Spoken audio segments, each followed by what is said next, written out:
Hello students, welcome to the Persistent official YouTube channel. आज हम लोग मैथ्स रिवीजन बैच का सेट नंबर 8 सॉल्व करने वाले हैं। हमारे सेट नंबर 1 से सेट नंबर 7 कंप्लीट हो चुके हैं।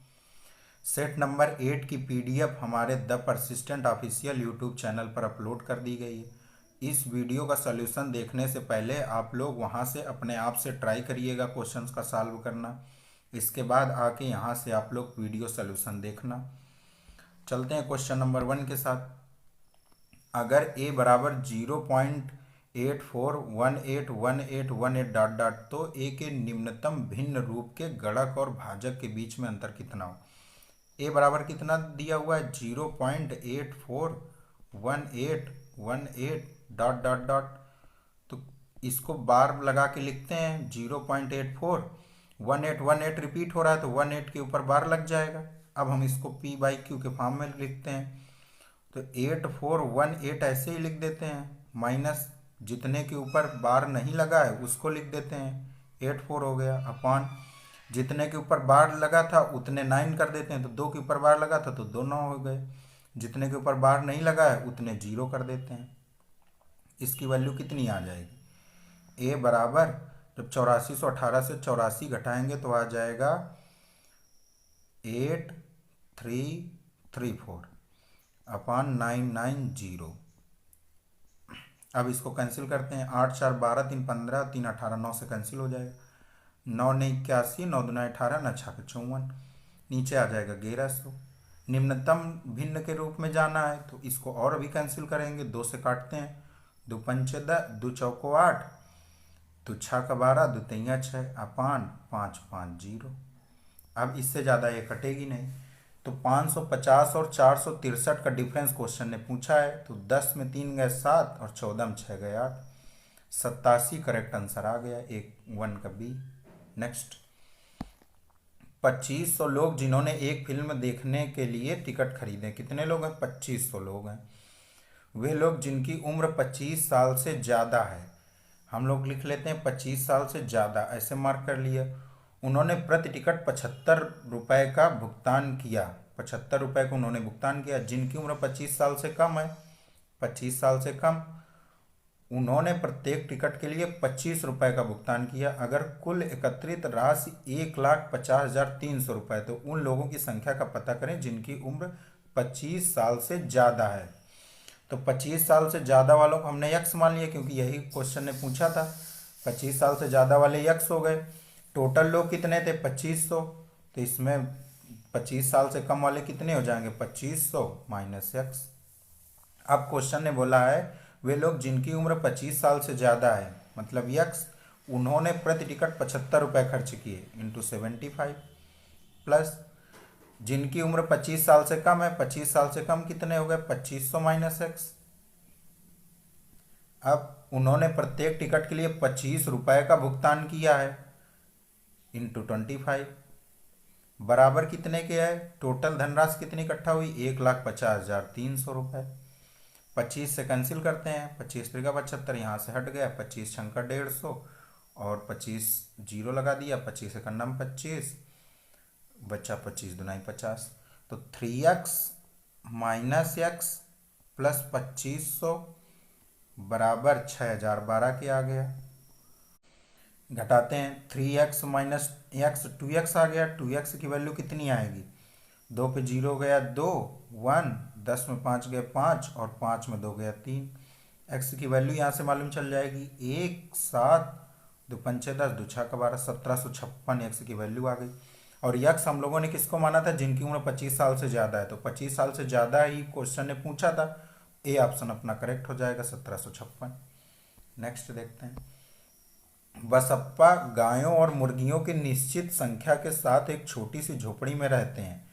अगर सिरों की कुल संख्या 12 है और पैरों की कुल संख्या 40 है तो मुर्गियों की संख्या, गाय मान लिया हमने यक्स और मुर्गियां मान ली मुर्गियों की संख्या वाई।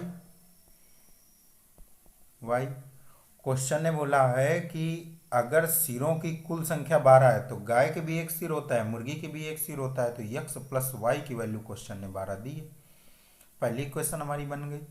दूसरा बोला पैरों की कुल संख्या 40 है, तो गाय के कितने पैर होते हैं? 4x।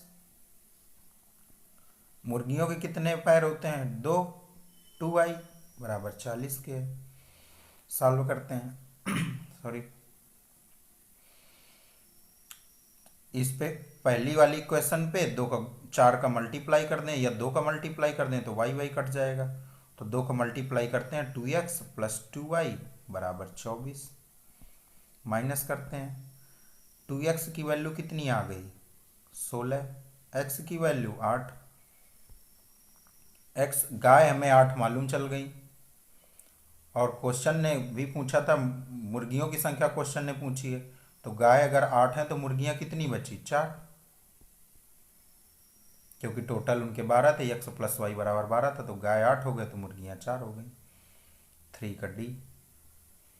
नेक्स्ट, एक घोल में पेट्रोल और मिट्टी का तेल 3:5 के अनुपात में शामिल है। 5:3 का अनुपात बनाने के लिए घोल के 16 लीटर को पेट्रोल के साथ बदल दिया जाता है। तो घोल में मिट्टी के तेल की मूल मात्रा का पता लगाना है। तो हम लोगों ने लिख लिया पेट्रोल और मिट्टी का तेल कितने अनुपात पे थे? 3:5 के अनुपात में। बाद में कितने अनुपात में हो गए? 5:3 के अनुपात में।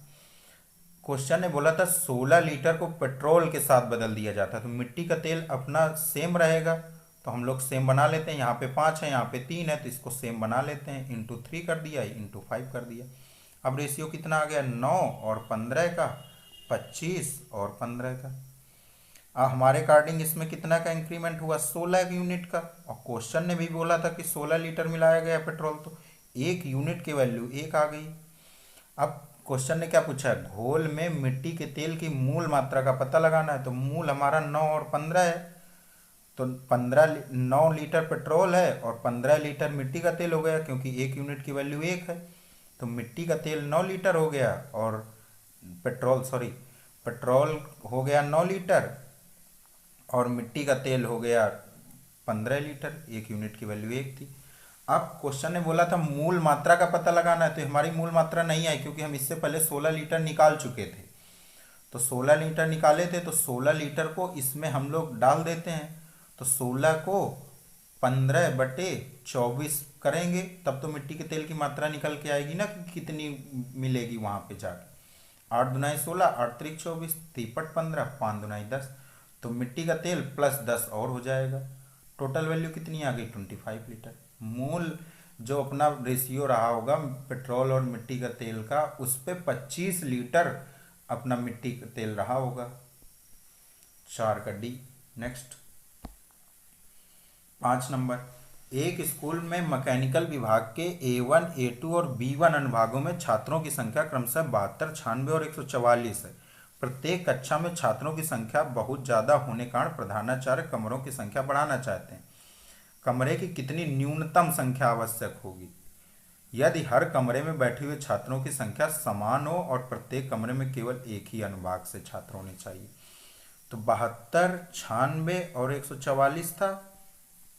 इनका हम लोग SCF निकालते हैं। SCF कितना आ जाएगा? 24। 24 से ही कट रहे हैं, इसके अलावा नहीं आएगा। SCF केवल 24 आएगा।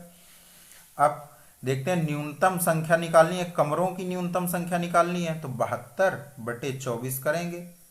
क्यों? क्योंकि 24 छात्र जो हमारे 24 आया है SCF, यह एक कमरे में बैठने वाले छात्रों की संख्या है। तो 72 टोटल छात्र थे, अपन 24 करेंगे तो यहाँ से 3 कमरे निकल आए। अब 96/24 करेंगे, यहाँ से 4 कमरे निकल आए, और 144/24 करेंगे तो यहाँ से 6 कमरे निकल आए। टोटल कमरे अपने कितने हो गए? 6, 4, 10, 3, 13। 13 करेक्ट आंसर हो गया। 5 का डी। नेक्स्ट, निम्न दिए गए विकल्प में से कौन सा पुनरावृत्ति और आवर्ती दशमलव है? देखते हैं। 3/10 कैंसिल करेंगे तो 0.3 आएगा, इसके आगे नहीं आएगा। क्वेश्चन ने पूछा है आवर्ती दशमलव है, पुनरावृत्ति और आवर्ती दशमलव है, मतलब रिपीटिशन होना चाहिए। इस पे अगर 0.3333 आ जाता तो यही अपना करेक्ट आंसर हो जाता। नेक्स्ट देखते हैं 13/8 करके। 13/8 पे कितना आएगा? 1.625। इसमें भी रिपीटिशन नहीं हो रहा है, पूरा कैंसिल हो गया है। नेक्स्ट देखते हैं 137/25, इसको करके देखते हैं। 25 पंचे 125, 5 पॉइंट, फिर बचेगा आएगा 4, फिर आ गया 8। ये भी कैंसिल हो गया, इसमें भी रिपीटिशन नहीं हुआ। नेक्स्ट देखते हैं 3/11, इसको कैंसिल करते हैं। पॉइंट आ गया 2, 7, 2, 7, फिर 2 आ जाएगा, फिर 7। तो 2 7 2 7 का रिपीटिशन हो रहा है, दो दो अंकों का। यही क्वेश्चन ने पूछा था, पुनरावृत्ति और आवर्ती दशमलव। अपना डी करेक्ट हो गया, 6 का डी। नेक्स्ट, उस अनुपात को ज्ञात करें जिसमें 192 रुपये प्रति किलोग्राम कीमत वाली मिश्रण को 150 रुपये प्रति किलोग्राम कीमत वाली मिश्रण के साथ इस तरह मिलाया जाए ताकि जब अंतिम मिश्रण को 194.4 रुपये प्रति किलोग्राम पर बेचा जाए तो 20% का मुनाफा हो। तो 194.40 तो अपना विक्रय मूल्य हो गया, तो इसका क्रय मूल्य निकाल लेते हैं, फिर एलिगेशन लगा देंगे। तो सीपी अपना 100 और एसपी जब 20% का मुनाफा हुआ तो एसपी कितना होगा 120 का। 120 की वैल्यू क्वेश्चन ने दी है, 100 की निकालनी है, जो पूछा गया ऊपर बताया गया नीचे, इंटू वैल्यू 194.4। 0 0 कैंसिल हो गया, 12 से भाग दिया, 12 1 9 12, और सॉरी कितना बचा, 12 1 9 12, 7 4 12 6 72, 12 दूना 24, आ गया 162 रुपये आ गया। 16.2 आया तो 0 इससे कट के 162 आ गया। अब हम लोग एलिगेशन लगा देते हैं। मिश्रण ए 192 रुपये प्रति किलोग्राम था, मिश्रण बी 150 रुपये प्रति किलोग्राम था, और इनका रिजल्टेंट सीपी कितना था 162 रुपये प्रति किलोग्राम था। घटाते हैं, यहाँ पे आ जाएगा 30, यहाँ पे आ जाएगा 12, काटते हैं 6 से, 6 दूनी 12, 6 पंचे 30, मतलब मिश्रण ए और मिश्रण बी पे 2:5 का अनुपात हो रहा होगा, 7 का ए। नेक्स्ट देखते हैं 3√16 अपरिमेय संख्या, पूर्णांक, काल्पनिक संख्या, अभाज्य संख्या। अभाज्य संख्या कौन सी होती हैं, जिनके वह संख्या और एक के अलावा कोई फैक्टर ना हो, वो अभाज्य संख्या होगी। पूर्णांक कौन से होंगे, जैसे -1, 1 2 3 4, या -6, या ऐसे ही डॉट डॉट। काल्पनिक संख्या कैसी होती हैं, जैसे रूट के अंदर माइनस आ जाए तो ये अपनी काल्पनिक। अपरिमेय संख्याएं कौन सी होंगी, जिसको p/q के फॉर्म पे नहीं लिखा जा सकता, जैसे एग्जाम्पल पे √2, √3, डॉट डॉट डॉट। अब हम इसको चेक करते हैं, 3√16 को 3 गुणे 16 का तो वर्गमूल 4 होता है, आ गया 12। 12 अपना क्या है, पूर्णांक है, पूर्ण संख्या, तो ऑप्शन सी सही होगी। अगर हम इसमें √16 की वैल्यू माइनस पे भी ले लें, 3 × -4, तब भी वैल्यू आएगी -12, और -12 भी पूर्णांक होता है। अपना सी करेक्ट हो गया, 8 का सी। नेक्स्ट देखते हैं 9 नंबर, दो संख्याओं के बीच का अंतर बड़ी संख्या का 60% है। अगर छोटी संख्या 10 है तो बड़ी संख्या ज्ञात कीजिए। छोटी संख्या उसने बता दी 10, लिख लिया हम लोगों ने। अब क्वेश्चन ने बोला दो संख्याओं के बीच का अंतर, तो बड़ी संख्या हमने मान ली y -10 की वैल्यू क्वेश्चन ने क्या दिया है, अंतर बड़ी संख्या का 60% है। बड़ी संख्या हमारी थी y का 60%, 60/100, 0 0 कैंसिल हो गया, 2 पंचे 10, 2 तिया 6, मतलब 5y - 50 बराबर 3y। 2y की वैल्यू कितनी आ गई 50, y की वैल्यू 25। क्वेश्चन ने क्या पूछा था, बड़ी संख्या हम लोग y माने थे, 25 अपना करेक्ट हो गया, 9 का सी। नेक्स्ट, जिन अंकों में 56 का फर्क हो और पहला अंक दूसरे का 2/9 हो तो उनका अनुपात क्या होगा। मान लिया फर्स्ट और सेकंड अंक ये 2 और 9 के अनुपात में है, और इन पे फर्क क्वेश्चन ने 56 दिया है। हमारे अकॉर्डिंग कितने का फर्क है, 7 का। 7 की वैल्यू 56 है, 7 यूनिट की, तो 1 यूनिट की वैल्यू कितनी आ गई, 8 गुना 1 यूनिट की वैल्यू 8 आ गई। तो उनका अनुपात क्या होगा, तो 2 का 8 से मल्टीप्लाई कर देते हैं, 16 आ गया। अनुपाते 9 का 8 से मल्टीप्लाई कर देते हैं, 72 आ गया। 16:72 करेक्ट आंसर हो गया, 10 का बी। नेक्स्ट, एक व्यापारी अपना माल बेचकर 5% का लाभ कमाता है, उसके लाभ का प्रतिशत क्या होगा अगर उसके लागत मूल्य और बिक्री मूल्य दोनों में 20% की वृद्धि होती है। तो अगर लाभ में कोई परिवर्तन नहीं होगा, मतलब जितना पहले था उतना ही रहेगा। अगर लागत मूल्य और बिक्री मूल्य दोनों को सेम परसेंटेज से बढ़ाया जाए। तो इसमें भी सेम परसेंटेज से बढ़ाया गया, लागत मूल्य और बिक्री मूल्य को सेम परसेंटेज 20 से ही बढ़ाया गया है। तो अपना जो पहले लाभ हो रहा था 5%, वही लाभ होगा, 5% ही आंसर आएगा। बाकी करके चेक कर लेते हैं। एक व्यापारी अपना माल बेचकर 5% का लाभ कमाता है, तो पहले उसका सीपी 100 रहा होगा, तो 105 में बेच रहा होगा। उसके लाभ का प्रतिशत क्या होगा? अगर उसके लागत मूल्य और बिक्री मूल्य में 20% की वृद्धि की जाए, लागत मूल्य पे हमने 20% की वृद्धि कर दी प्लस 20%, ये अपना सीपी था और ये अपना एसपी था। 20% की वृद्धि कर दी तो ये आ गया 120, और एसपी पे भी 20% की वृद्धि करनी है। 20% इसका कितना हो जाएगा? 21 रुपए, तो 126 आ गया। कितने का इंक्रीमेंट हुआ? 6 का। सीपी कितना है? 120 इंटू 100, कैंसिल किया, 12 पंचे 60, 5% आ गया। तो अगर सेम परसेंटेज से लागत मूल्य और बिक्री मूल्य को बढ़ाया जाए तो जितना अपना पहले लाभ हो रहा था उतना ही लाभ होगा, या पहले जितनी हानि रही होगी उतनी ही हानि रहेगी, अगर सेम परसेंटेज से लागत मूल्य बिक्री मूल्य को बढ़ाया जाए। अगर लागत मूल्य को 20% और बिक्री मूल्य को 30% असमान परसेंटेज से बढ़ाया जाए तो उसका परसेंटेज चेंज होगा, बट अगर सेम से है तो उसका आंसर भी जो पहले अपना लाभ या हानि थी उतना ही परसेंटेज रहेगा। 11 हो गया। 12 देखते हैं। संख्या 7 square plus 1, 2 cube into 5 cube का कितना परसेंटेज? तो 7 स्क्वायर प्लस 1 अपान 2 क्यूब इंटू 5 क्यूब, कितना परसेंटेज है? इंटू 100 लगा दिया। 7 स्क्वायर प्लस 1 को सॉल्व करेंगे, 7 सत्ते 49, 1 50 आ गया, अपान 2 की पावर 3 8 आ गया, 5 की पावर 3 125 आ गया, इंटू 100। 25 से काटे 4 आ गया, यहाँ पे 5 आ गया, 5 से काटा यहाँ 10 आ गया, 40/8 आ गया। 40/8 का मतलब 5%। अपना सी करेक्ट हो गया, 12 का सी। 13, श्याम ने 3600 रुपये के 2 मोबाइल फ़ोन खरीदे हैं। एक मोबाइल फ़ोन को 50% लाभ पर बेचा जाता है और दूसरे को 25% हानि पर बेचा जाता है। अगर श्याम को समग्र लेन देन में ना कोई लाभ ना कोई नुकसान होता है तो मोबाइल फ़ोन की लागत मूल्य के बीच क्या अंतर है?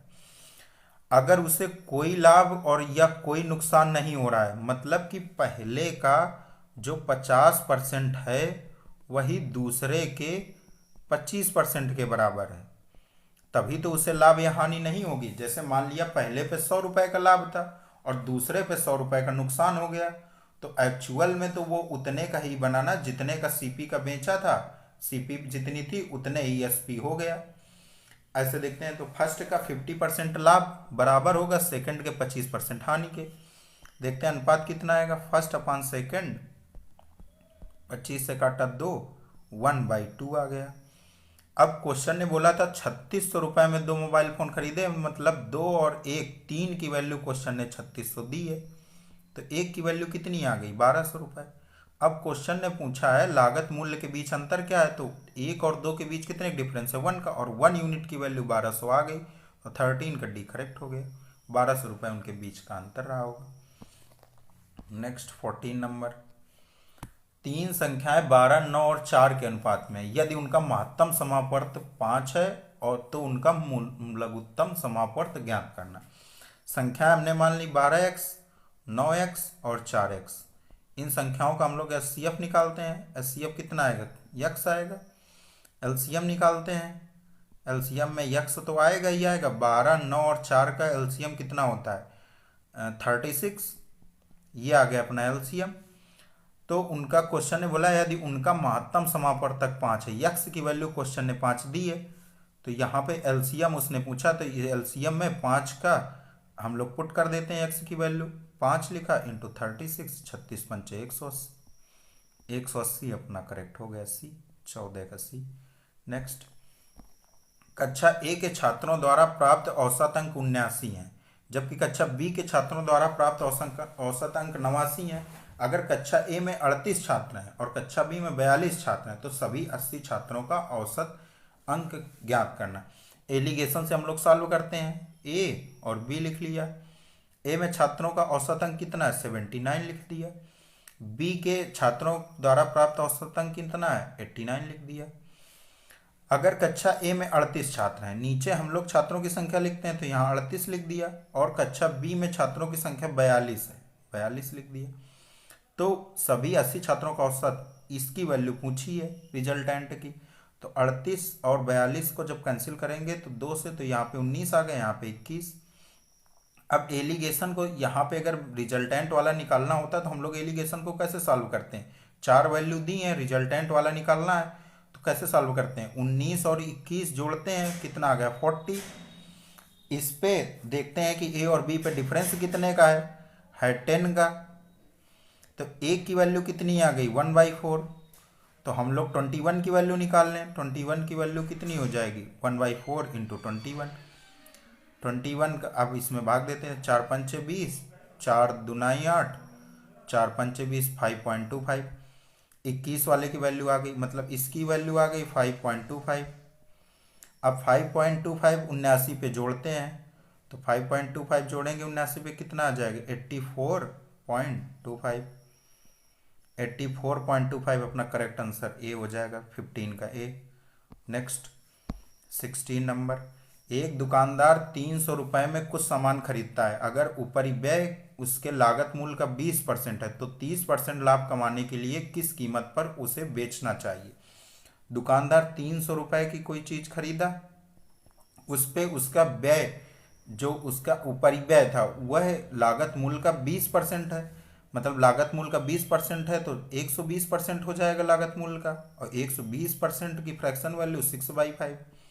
उसे अब लाभ भी कमाना है, कितने का 30% का, 30% का लाभ कमाना है, मतलब उसे 130% में बेचनी होगी।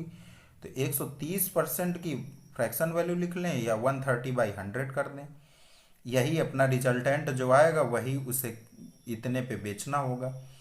कैंसिल करते हैं, 0 से 0 कैंसिल हो गया, 5 छक्का 30, 6 छंग 36 गुणे 13 करते हैं, कितना आएगा 4 छंग 72, 4 छंग 78, 7 हासिल, 13 छंग 78, 7 हासिल, 13 ते 39 और 9 7 16, 468। 468 अपना करेक्ट हो गया, 16 का सी। नेक्स्ट देखते हैं, यात्रा पर गया एक आदमी पहले 120 किलोमीटर 60 kmph की स्पीड से और अगले 120 किलोमीटर 80 kmph की गति से तय करता है, यात्रा की औसत गति क्या है। तो पहले भी वह 120 km चल रहा था किलोमीटर पे, और दूसरे बार भी 120 kmph चल रहा था। अगर दूरियां समान होती हैं तो औसत गति का फार्मूला क्या होता है, 2xy/x + y। करते हैं, 2x की वैल्यू कितनी है 60, पहली चाल, दूसरी चाल 80 थी, अपान 80 + 60, कितना आ गया 2 गुणे 60 गुणे 80 बटे 140।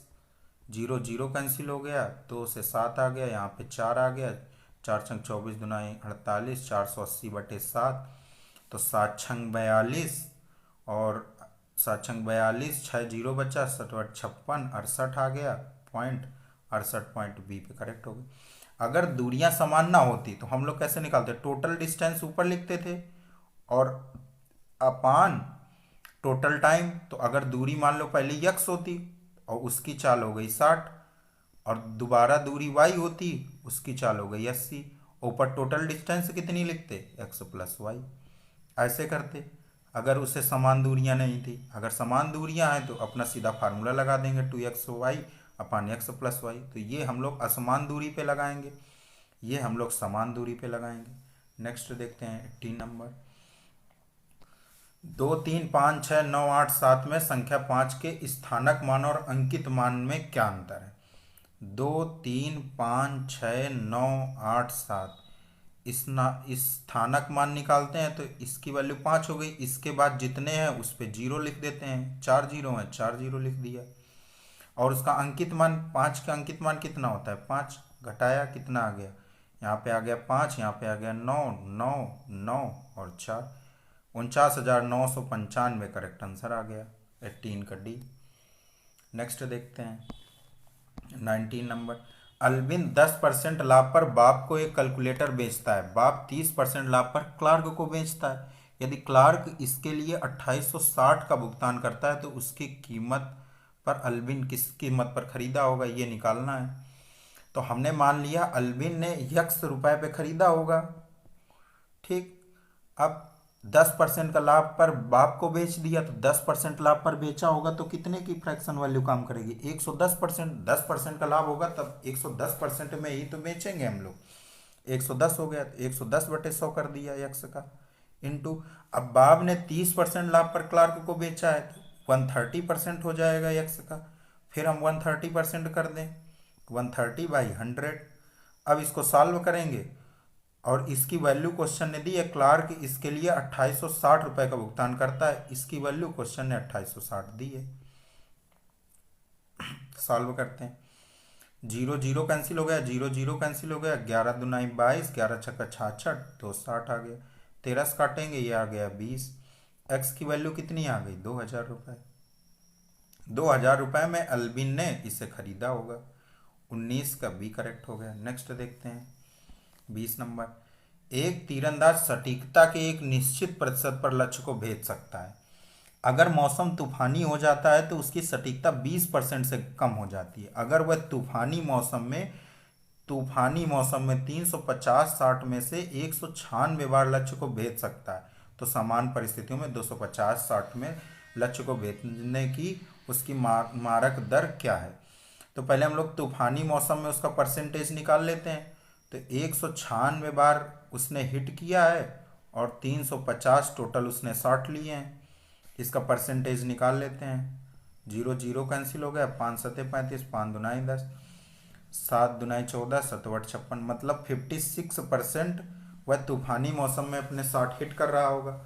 लेकिन जब अगर मौसम तूफानी नहीं है तब वह कितने हिट कर रहा होगा, इसको निकालते हैं। तो जब अपना तूफानी मौसम था तब वह 56% से हिट कर रहा था। अब अगर मौसम तूफानी नहीं है तब वह कितने से हिट करेगा?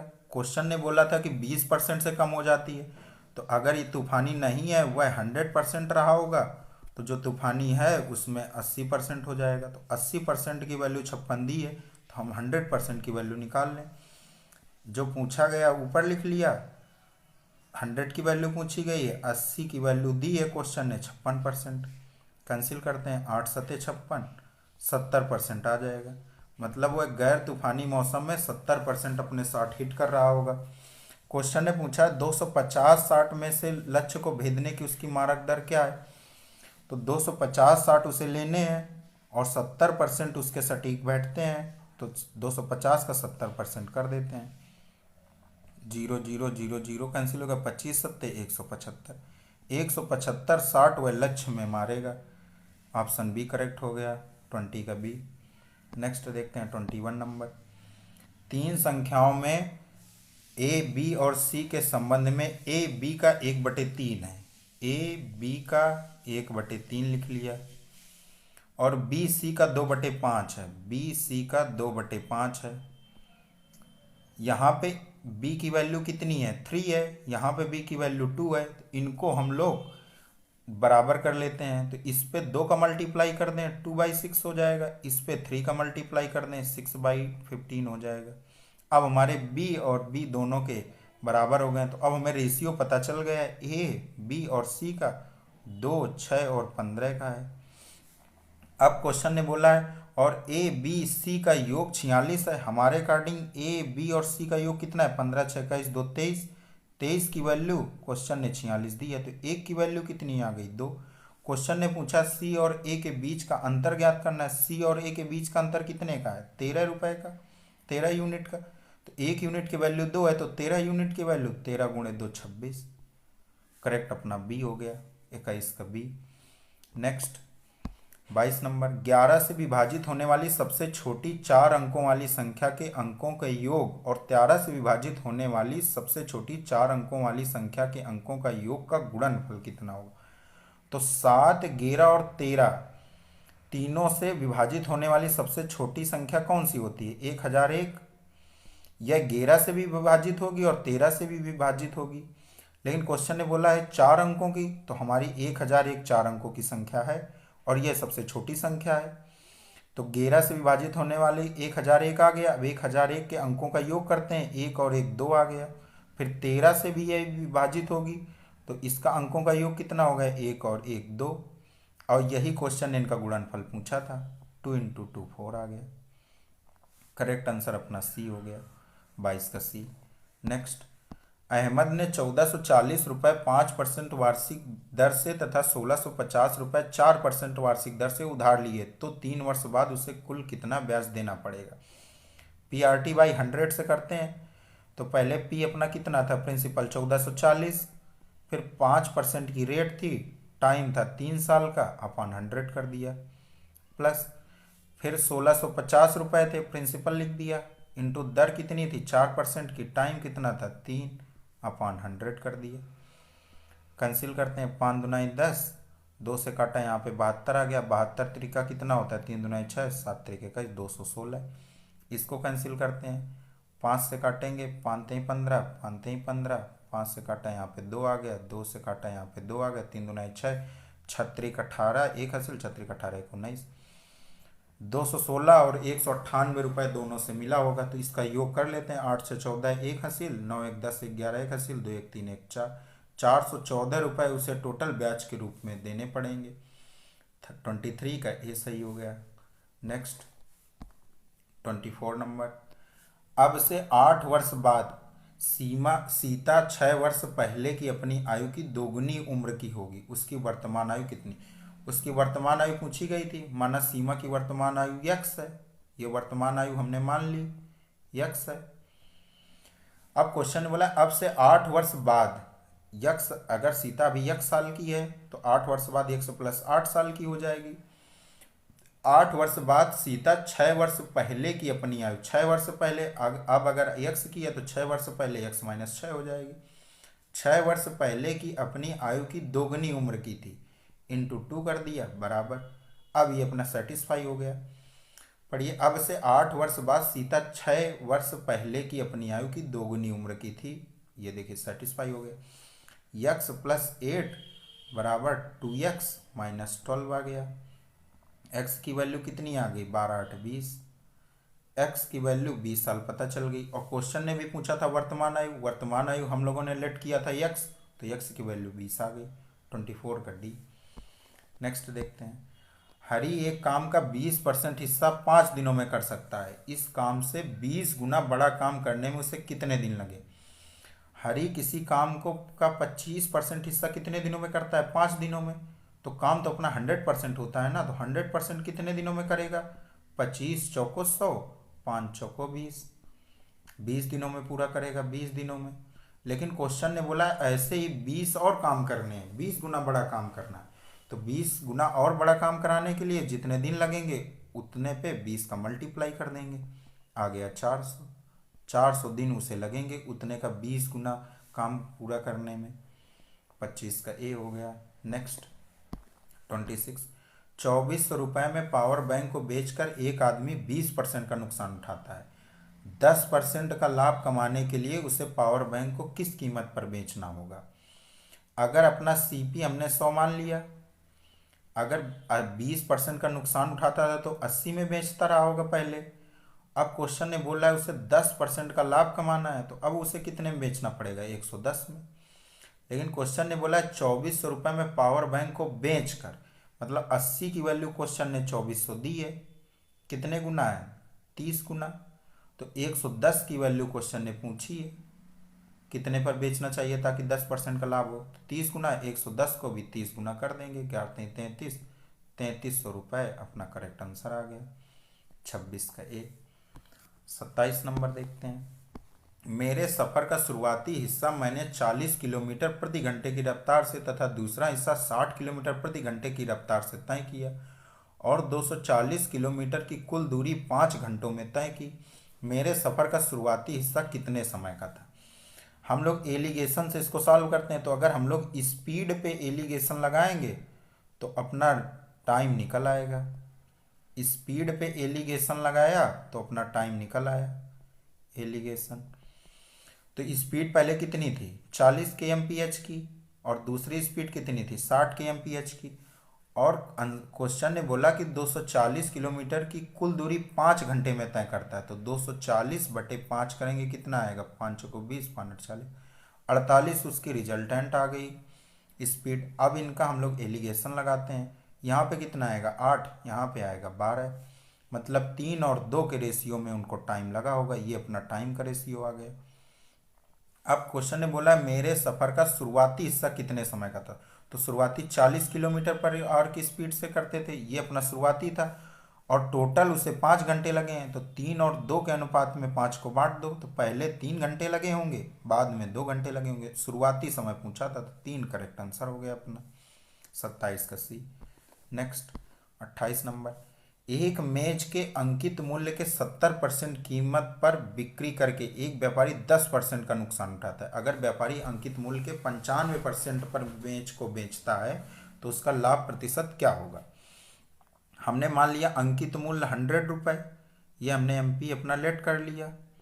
अंकित मूल्य के 70% कीमत पर बिक्री करनी है, तो अंकित मूल्य का 70% करेंगे तो कितना आ गया 70। अब एक व्यापारी का 10% का नुकसान उठाता है, तो 10% का नुकसान उठाता है मतलब कि सीपी का ये 90% बचा। सीपी अपना 100% होता है और 10% का नुकसान हो गया, तो 90% ही तो अपना बचा सीपी। अब क्वेश्चन ने बोला है कि अंकित मूल्य के 95% पर मेज को बेचना है, तो 100 के 95% पर बेचो, आ गया 95। अब पूछा उसका लाभ का प्रतिशत क्या होगा, तो 95 की वैल्यू हमें निकालनी है, 70 की वैल्यू हमें पता है 90% है। निकालते हैं। 9×45 4 हासिल, 9×81 और 4 85/7, इतने परसेंट आएगा। 7 से भाग देते हैं, 7 एकम नाम 7, 7 दूनाई 14, 7 दूनाई 14% लगभग इतनी आएगी वैल्यू।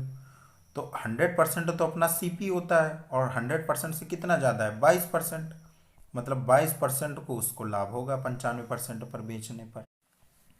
क्वेश्चन नंबर 29, दो व्यक्ति ए और बी 3 और 2 के अनुपात में दो अलग अलग योजनाओं में अपना धन निवेश करते हैं।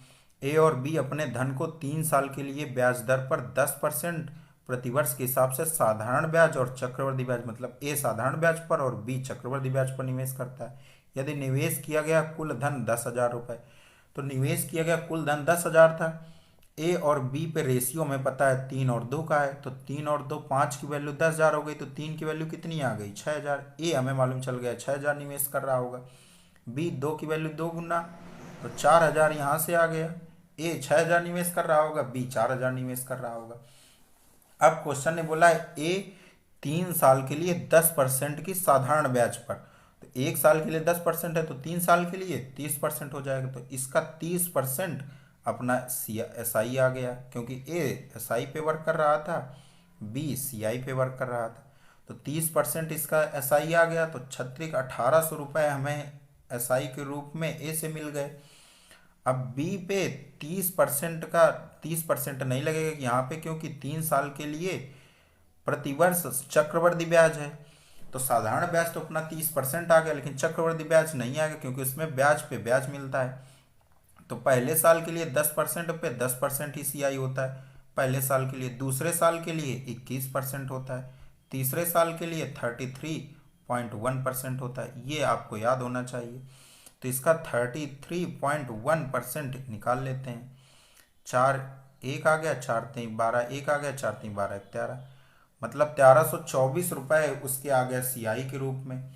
क्वेश्चन ने पूछा है तो दोनों योजनाओं में प्राप्त ब्याज राशि के बीच का अंतर क्या है, मतलब 1800 और 1324 का डिफरेंस पूछा है। तो 10 में 4 गए 6, 9 में 2 गए 7, और 17 में 13 गए 4, 476 रुपये उसका डिफरेंस आ गया, ब्याज का अंतर। 29 का ए हो गया। नेक्स्ट 30 नंबर, एक फल विक्रेता अपने 30% सेब बेच देता है और उनमें से 2 सेब रास्ते में खा लेता है। अब उसकी टोकरी में 208 सेब बचे हैं। शुरू में उसके पास कुल कितने सेब थे, तो हमने मान लिया शुरू में उसके पास यक्स सेब रहे होंगे। अब फल विक्रेता ने 30% सेब बेच दिए, तो 30% सेब बेच दिए तो बचे कितने 70%, शेष कितने बचे 70%। तो यक्स का 70% अभी उसके पास बाकी है, तो 7/10 लिख दिया। अब क्वेश्चन ने बोला 2 सेब रास्ते में खा लेता है, तो 2 सेब इससे और कम हो गए, इसकी वैल्यू क्वेश्चन ने कितनी दी है, 208 सेब उसके पास बचे हैं, 208 दी है इसकी वैल्यू। तो 7x/10 -2 बराबर 208।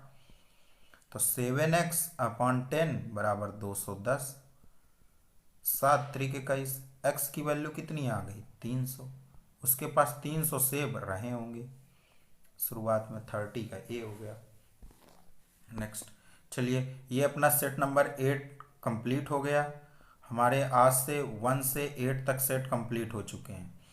ये क्वेश्चन हम लोग अभी PYQ उठा रहे हैं जो UPSI पे पूछे गए हैं 2011 से 2018 तक के। एक सेट हम लोगों ने बीच में दिया था 2021 का, जो PYQ पूछे गए थे, सेट नंबर 6। सेट नंबर 6 अपना था 2021 का PYQ का, UPSI और UP पुलिस के।